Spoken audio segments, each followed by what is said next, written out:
Unscripted, Unbound. unconditional. Welcome to the Well Unfiltered. I'm Mindie, I'm Nicole, and we are the hosts of the Well Unfiltered podcast. where each episode you'll hear unscripted faith stories that will make you think. Unbound life lessons that will crack you up. I'm talking adjust your waistband laughter. But most of all, unconditional grace and love that will help you connect to God and to other women. Welcome to the Well. Unfiltered. Well, we are so excited to be back here on the Well Unfiltered. I am Mindie, and I'm here with my co-host. Hello, it's Pastor Nicole caldwell-gross here, and I'm just as excited. Yes, Yes. just as excited as me. That's good. We match each other in our excitement. I really am so excited today because today we have a very special guest. We have Williams Gorrell on with us today to talk about joy. And I have to tell you just a tiny bit of a backstory with Angela. So I've known Angela since we were in seminary at Fuller, and we used to do some youth ministry things together, which I feel like could be a whole different podcast, but we will not expand on all of that today. But she is an assistant professor of practical theology at Baylor University at W.Truett Seminary. She's a PhD in practical theology from Fuller, and she's an ordained pastor with 14 years of ministry experience. And Angela is also the author of what I think is just an amazing book. I've talked to a lot of people about this book. It's the truth, Angela. I'm not saying it because you're here with us. It's called The Gravity of Joy. And that's why we're talking to her today, because she has such a beautiful and full perspective on joy. And I need to tell you, Angela, I don't know if I told you this in my email when I asked you to be on the Well with us, but when I read your book, I actually read it for a sermon prep because I was preaching on joy.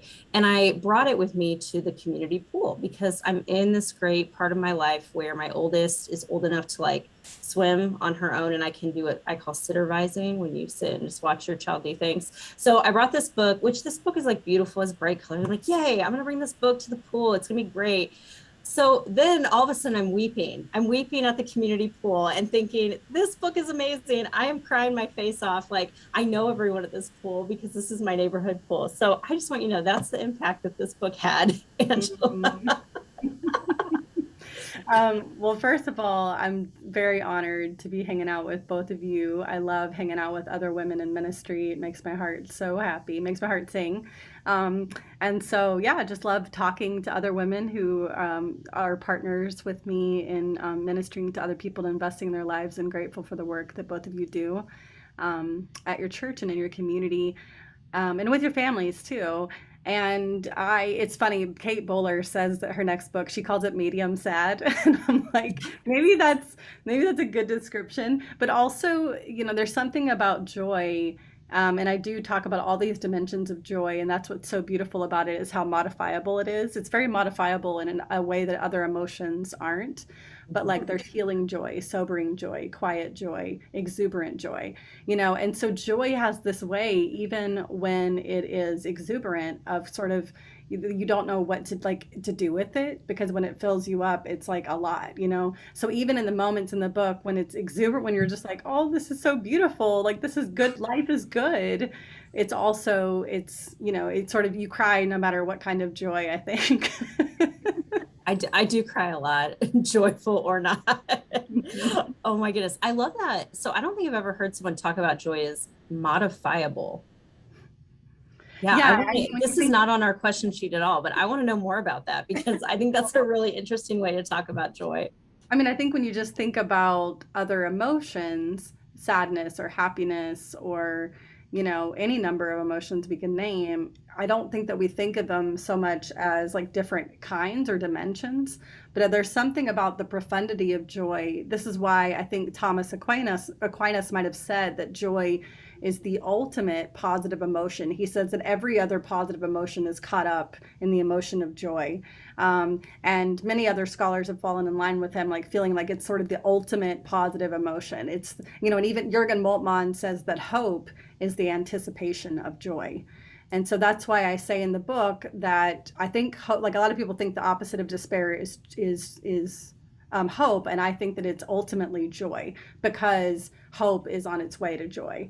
It's the anticipation of joy. Like I really love when Moltmann says that. And so, yeah, the more that I wrote about joy and the more that I was like reflecting about it, because I was a researcher at Yale in 2016 and my job was literally to study joy. But then 8 months into the project, I had these 4 weeks of hell where 3 of my family members died in rapid succession.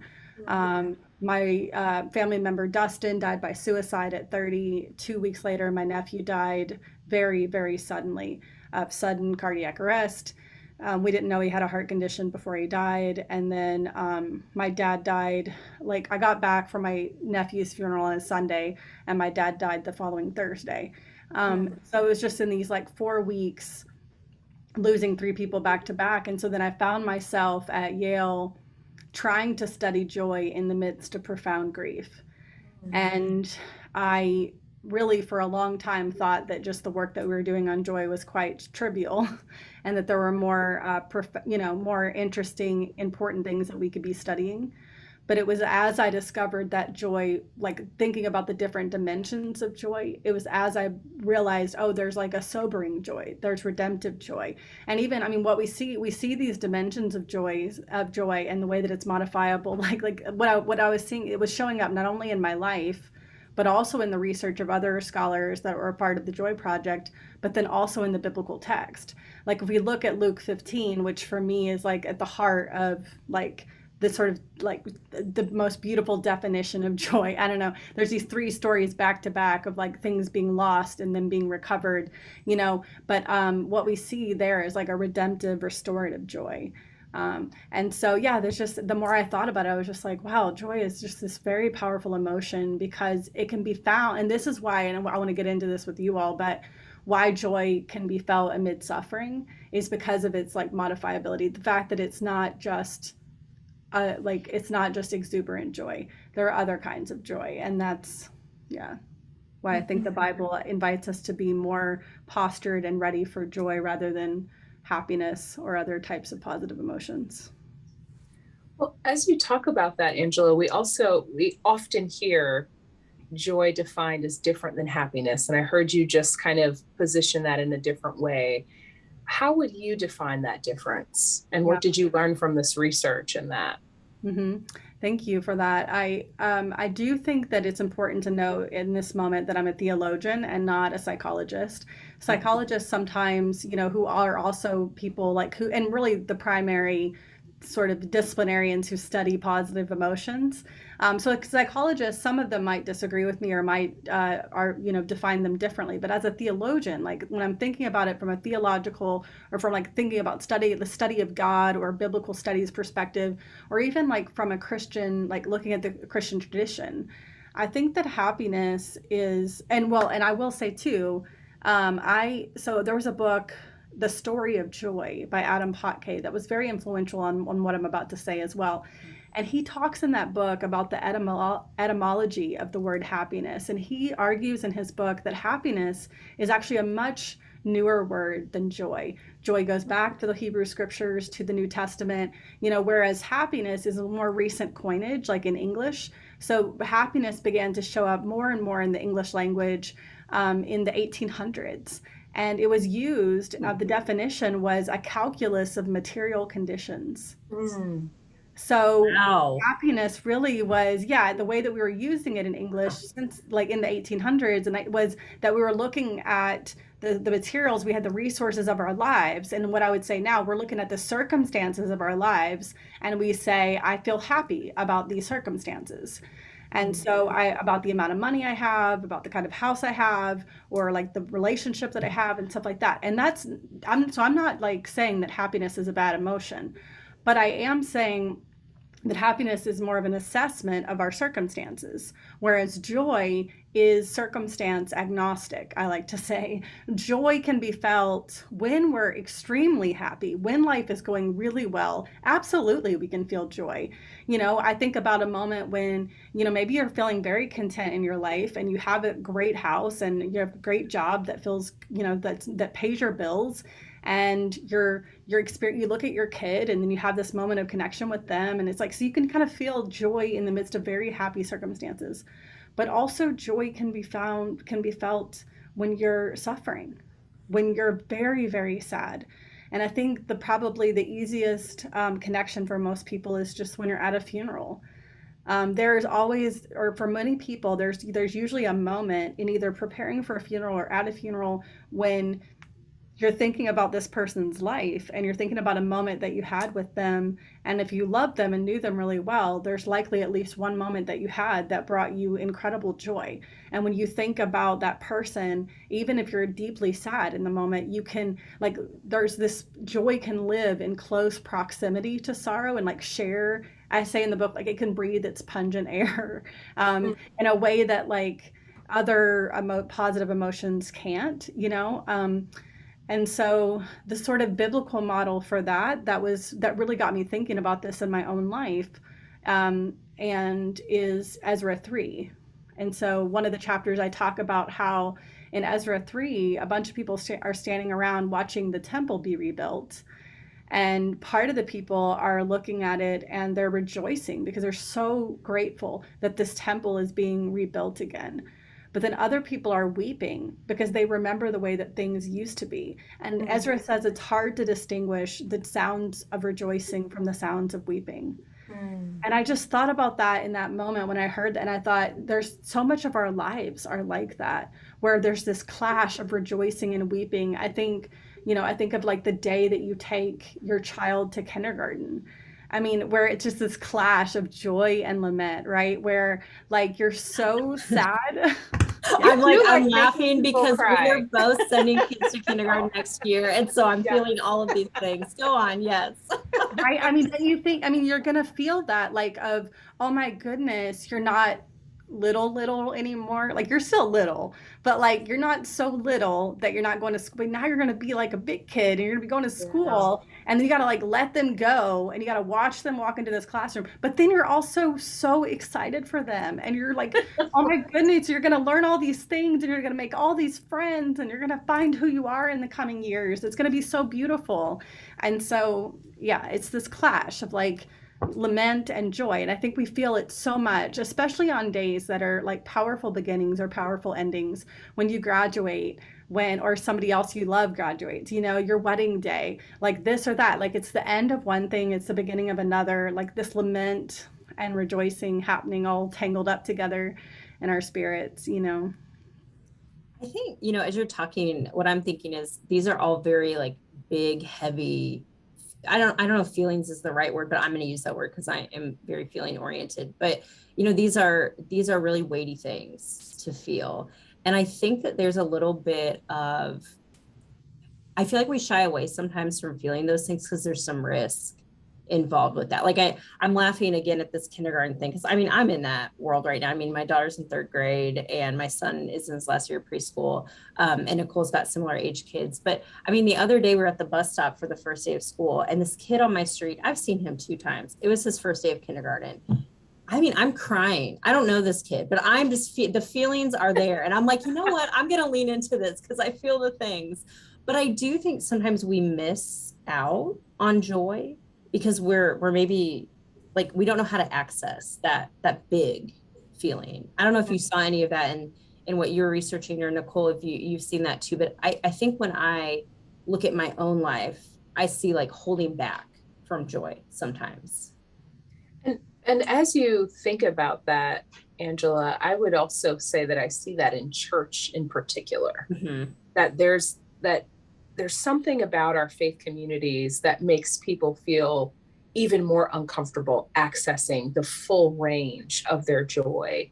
And to hear what, you discovered in your research and in your, scholarship on that, and what that, and, we pride ourselves on this being an unfiltered space. And we often hear from so many people, especially women, that they don't feel that they can be unfiltered in these faith spaces.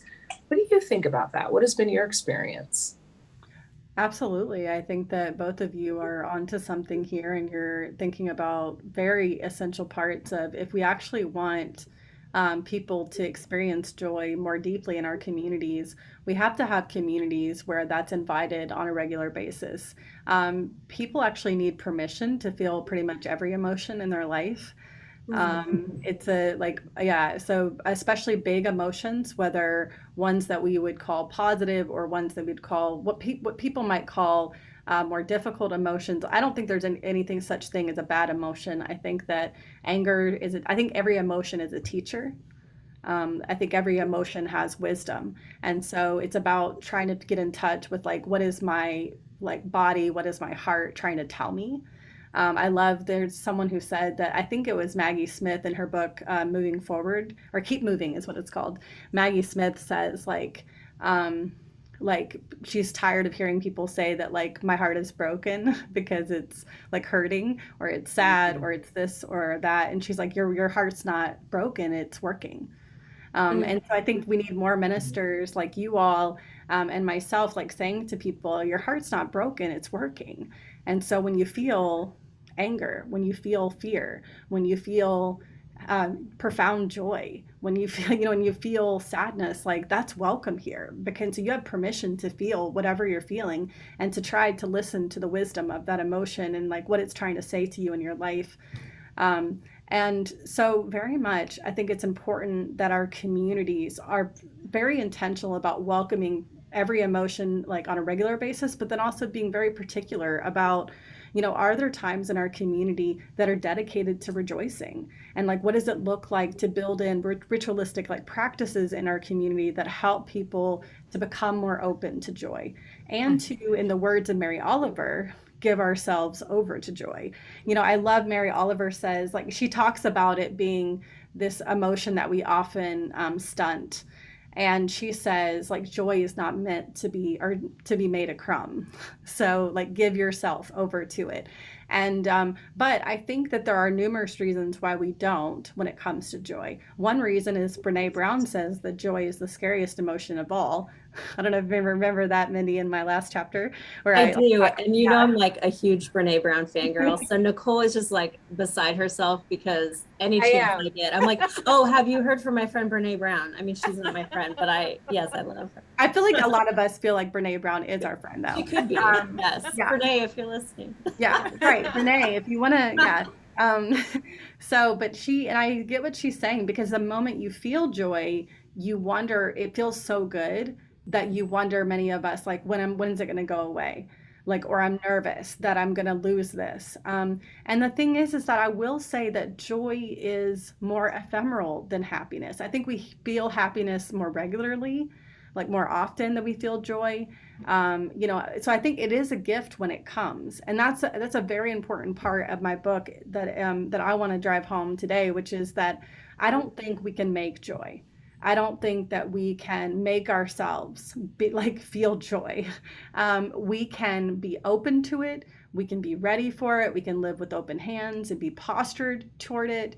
We can be looking for things, for meaning, for truth, for beauty, for goodness, for our connection with other people that are often the elicitors of joy. And also we can be open to God ministering to us, which I think is the experience. I think joy is, as I agree with Andy Root. Andy Root says joy is the very being and presence of God ministering to us.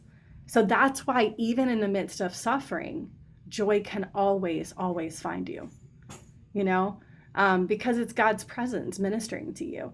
And so, yes, but I think that another reason, for one, it's a very scary emotion for people. Secondly, I think that men in American culture, I think, period, just really have trouble giving themselves over to big emotions. I think that men in particular are told, that if you have emotions to feel, you should feel them alone.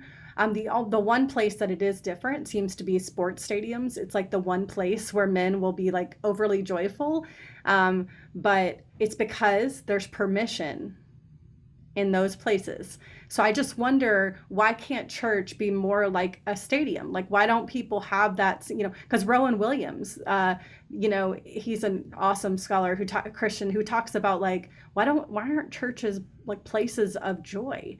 Well, I think it's just so we don't say to people. So I'm like wondering what would it look like in your church and my, on a regular basis to have ritualistic practices that say to people, this is a place to experience joy. I want you to express your joy here. And that could look like a lot of different things. The other thing is that women I think are afraid of being overly emotional. I think we have more permission to like show emotions, period. But women are afraid of being too much. We've been told constantly to be smaller in our lives and to be like pressed down. And so I think, and especially women of color, I think have been like told if you're too emotional about this or whatever, you're going to be stereotyped in a particular way. That's like deeply unfair. But, so then like women are like, well, okay, if I want to be taken, I think a lot of women, both women of color and white women feel like, okay, if I want to be taken seriously in this place, I can't be too emotional. Or if I don't want to be like stereotyped as being this kind of woman or whatever.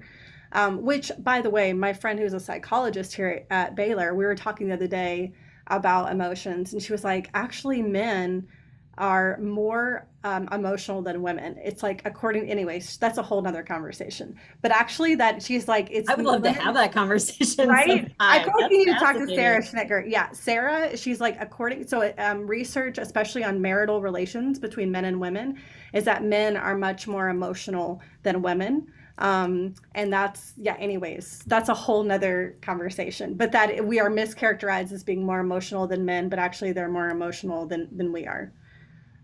But they tend to, she was saying, to retract like into themselves. And so it doesn't present as much, but there's that. But actually, so what she was saying is that in the midst of conflict, especially men's heart rates, so their bodily sensations will tell you that their emotions are heightened much more than women's. In a conflict, in general, men's heart rates are going to be much higher than women's. They're gonna like sweat more. They're gonna be more stressed than we are, and all this kind of stuff. So it's an interesting thing. She was just, but that's a whole. So, but I just think there's complicated things, both that are like related to ethnicity and gender with emotions for like all across the board. And as I'm listening to you, what's interesting to me is that growing up in a predominantly Black church, I saw joy expressed very outwardly, regularly by men and women. And I think that one of the gifts of multicultural worship experiences is that people bring their kind of cultural milieu of how they worship that gives other people maybe permission to worship in a different way. I've heard from some of, I grew up going between a kind of Methodistal church that was Methodist in name, but much more charismatic in worship, and then a Catholic church. And I remember feeling at home in the quiet of, this Catholic cathedral, and felt like I experienced one vision or image of God, and then feeling at home in my grandparents' church, where there were literally people after a testimony service shouting or dancing, expressing this incredible gratitude towards God and expressing joy, and seeing men do that in ways that I would not see men do in any other space. And I think it's one of the things that we miss out on when we don't have that full range, not only of emotion that's given to men and women, but also that's given to people across their cultural experiences as well. Yeah, that's a really good point. That you're right. I think that it's because I've been a part of different communities, especially in Los Angeles. There's so many more, like almost every church, like a lot of churches are multi-ethnic churches, and you're going to get these different dimensions of, but I also think, Mindie, like I feel like in youth group that boys and girls, like teenagers, are across the board like super excited and really joyful a lot, but then all of a sudden you like get older and you stop like bringing that joy to church, but I remember like jumping up and down in youth group, and like there's like this exuberance about like and just storytelling and sharing that was like that sort of gets taken out of you over time. But that's what I mean. But when I went to this Bible study at this prison, as the more and more that we had permission with each other to dance and to sing, like the more that joy, like we gave ourselves over to joy on a regular basis, The other thing that I want to say though too is that I think there are ways of experiencing joy and rejoicing, because that's like we can't make ourselves feel joy, but we can choose to rejoice. We can choose to like find something good or meaningful or truthful or beautiful in our lives and to rejoice over it. Like we can choose that. It's a way of like gratitude being a gateway to joy. But there are other churches too that I've seen, like, I think that there are certain expressions of joy that are absolutely what we're talking about, whether it's exuberant, it's jumping, it's dancing, it's shouting, it's testimony, that I've experienced certainly in several different like church and Christian communities that I've been a part of. And I think Joy Unspeakable, Barbara Holmes, like her work in that book, I think is like about like joy in the Black church is really helpful for what we're talking about right now. But also there are like I went to St. John's in Los Angeles. I visited that church, and it's an Episcopal church. And once a month from the front, the priest will say, does anybody have something that they're rejoicing about? Like, can you come to the front? And everybody like lines up around, and so the altar's like raised, you know, it's very Episcopal in that way. Like, so he's above everybody, and everyone's surrounded like this, like him in like this semicircle. And it was a lot of people. It was like 30 people that came up, and he went to every single person and was like, what are you rejoicing over this month? And they were like, my kid's birthday was last week. Like, you know, I just graduated. I just got a new job. I just joined something. I've been sober for 30 days or whatever. Everyone was, you know, and he was like, we rejoice with you. We rejoice with you. Like, that is, you know, and so that's a way of like, even if you're high church, where I was seeing, oh, like rejoicing is a practice. Mm-hmm. Oh, I like that idea of rejoicing as a practice, because I do think, you know, if I think about my own sort of church journey, you know, I grew up in this very evangelical church. I was actually, when you mentioned youth group, it brought back a memory I hadn't thought about in a while, which was when I went from youth group where there was a lot of jumping and clapping and all the things, dancing. You know, I went to my college church. I remember the first week, the music started, I like started clapping and no one else was clapping. And that was a very awkward moment for me. So I was like, oh, we don't do that anymore. We're adults now. We don't do that in our worship. And then I ended up in this like Puerto Rican Assemblies of God church in Chicago, where like, if you weren't doing that, like, what's wrong with you? You're not worshiping. And so it's just been very interesting to have that journey and see how that's expressed. Because I think that sometimes we feel like maybe that like outpouring of rejoicing and joy is, I don't know, like it's like foolish, right? And so I think sometimes we shy away from that. Right. I think that we can feel like it's foolish, and yet the reason for me, it was really it was Moltmann, but then also Willie Jennings is the first person who helped me to think about the relationship between joy and despair. Because, you know, ultimately in studying, I began to think about my family's experience, and I was like, okay, so I started studying and thinking about suicide rates in the United States and why they've risen so dramatically over the last decade among every age group imaginable. And across ethnicity, it's just like, it leaves no stone unturned. Like, suicide rates in America have dramatically increased.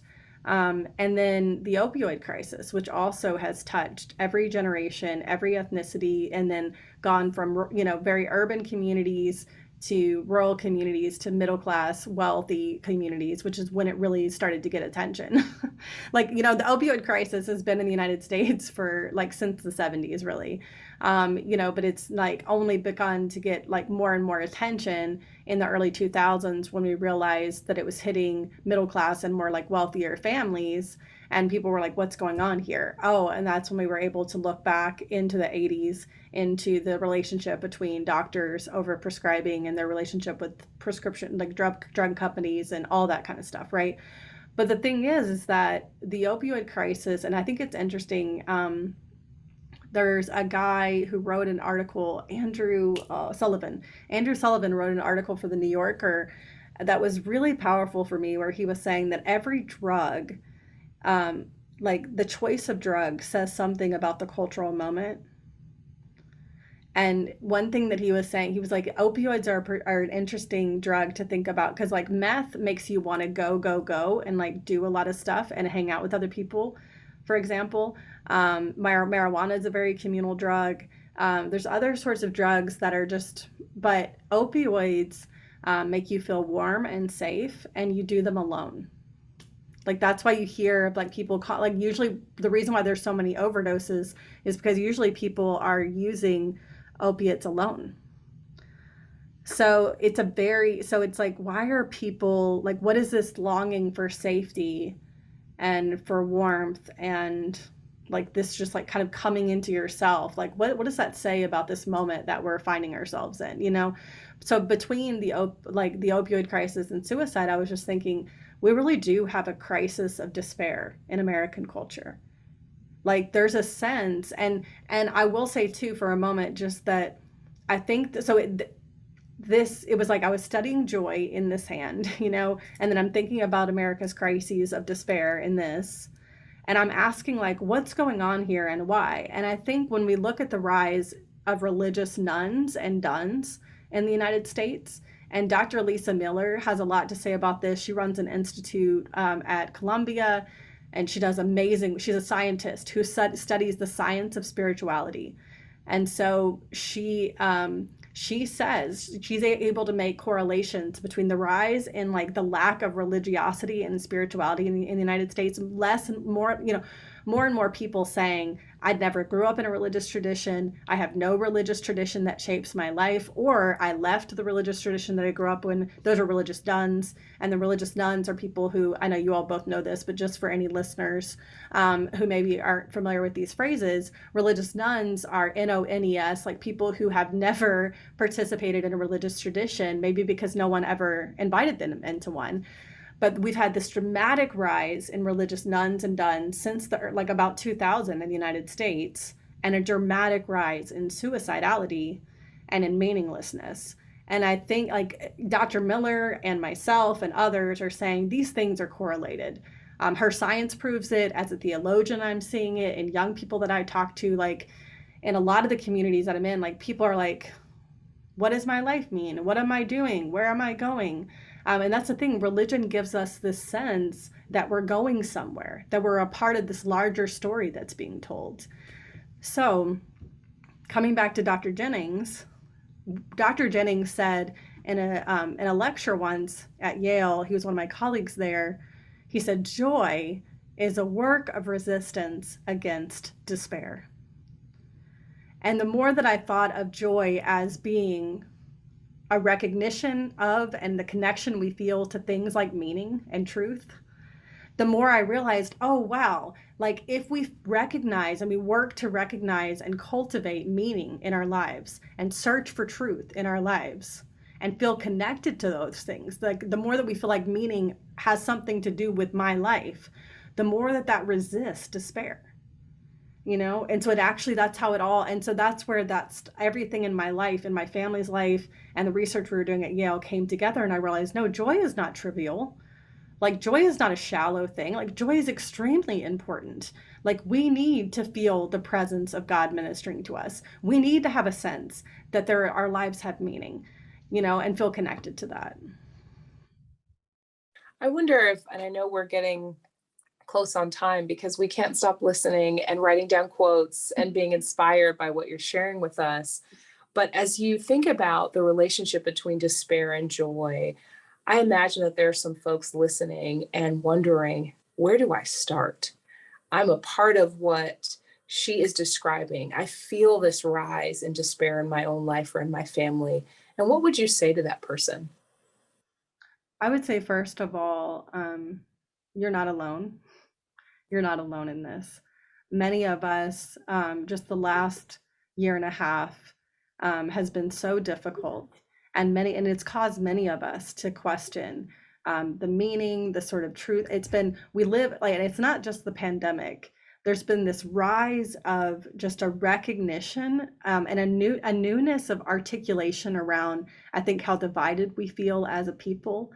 I think there's been constant division always, like to imagine that we've ever been the United States is, it's a dream, it's a hope, it's not ever been realized.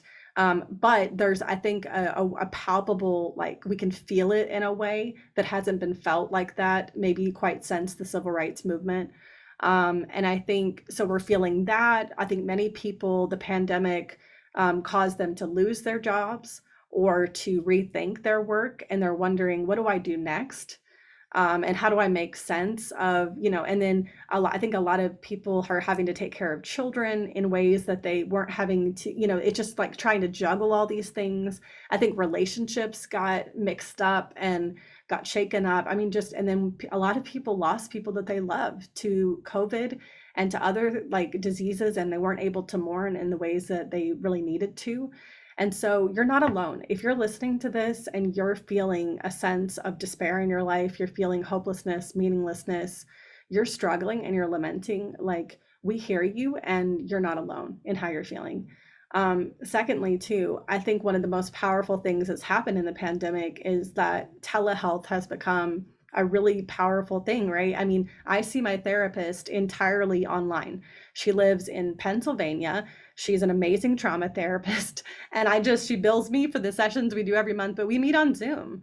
And so that just, I mean, and so because she's a really great therapist and she was right for me, and we live in totally different states, so I encourage you, I'm in therapy, like, don't be afraid of reaching out. I also have a spiritual director. I know other people who have pastors, spiritual counselors that they meet with on a regular basis, just someone that you can share your life with. And then finally, I'll say that on my website, www.angelagorrell, Gorrell, so just 2 R's and 2 L's, angelagorrell.com. There is a PDF. You don't even have to give me your email address to get it. You can just double click and it downloads for you. And that PDF is meant to go with my book, The Gravity of Joy, but it can also be used apart from it. Every single chapter has questions, story prompts, and like biblical passages that a group could reflect on together. But also there are activities with every chapter. So there are 9 gateways to joy. So every activity is meant to literally be a way of like nurturing yourself to become more open to joy in your life. Everything from lament to gratitude to hope and so on. So maybe, try some of those practices out, and you'll find them to be, helping you to be looking for joy in your life. And also my book, if you download Audible, if you don't have an Audible account, you get your first 2 books for free. My books, so then you can listen to my book for free. It's me reading it to you, and then delete your Audible account. So you can listen to it for free. It's what I'm saying. I love that. That's the real talk right there. That's Get those 2 free Audible books. Oh, well, Angela, it has been so good to talk to you. I mean, I feel like I've learned so many things. I have like a new reading list now of all the people that you mentioned. So it's great. You're doing such good work, and I'm just really grateful that you would share it with us. Oh, thank you so much for having me. I really appreciate it. And I appreciate you all doing this podcast and sharing it with people. It's awesome.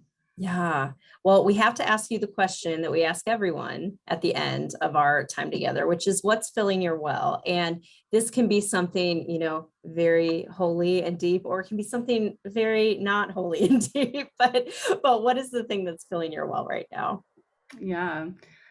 I start my day every day with meditation, and I have a free app that's called Insight Timer that I use to do this. So I use Insight Timer, and I have some guided meditations for the morning. And that is just, while I start my coffee, I get out of bed and I start my coffee. I'm one of those Priorities. like, I need coffee immediately. So I get out of bed and I start coffee, and then I walk to the same spot in my house every day. And while my coffee is brewing, I do 10 minutes of meditation. That starts with like breathing, like deep breathing, like 2 counts in, 4 counts out. And then for 5 sets, 4 counts in, 6 counts out for 5 sets, 6 counts in, 8 counts out. And then this guided meditation, and almost every one that I do has a version of asking you, like, how are you feeling? Like, you're paying attention to how you feel. And then you pay attention, like you name gratitude, like what you're grateful for. And then you name an intention for the day, like what virtue do you want to live out today? Like what sort of character, like who do you want to be today? And like, so what sort of intention is going, and then like self-appreciation and affirmation. And so that is, then I grab my coffee and go into like my prayer time.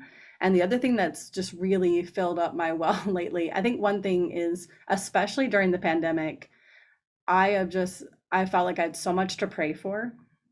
that was like overwhelming to me.